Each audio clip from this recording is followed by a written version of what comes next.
Well, following the Newtown mass shooting, many conversations have shifted to gun control laws.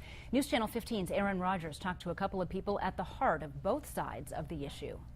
Heather, multiple gun store owners told me their phones have been ringing off the hook since Friday. One of those owners and a gun control advocate both agree what the country needs is stricter regulations.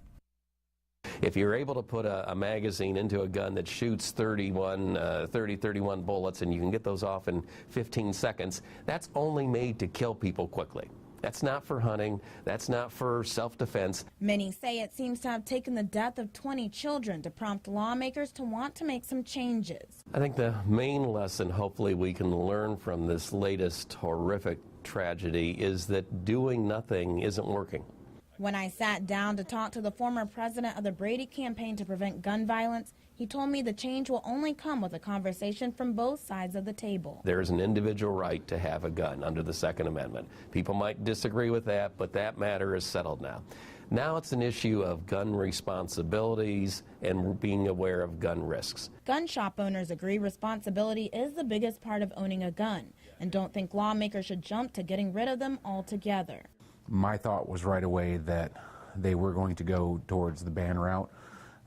As most people would think, it's a terrible tragedy what happened to the kids, but the firearms aren't what did it. A psychopath did it.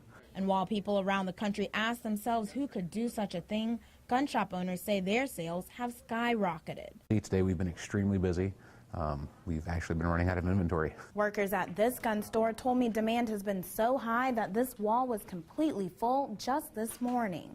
It's part of the scare sense of what goes on in this country, is when people get scared, a lot of times they're encouraged to buy guns. But people on both sides of the issue agree banning wouldn't necessarily solve the problem, but a stronger system might.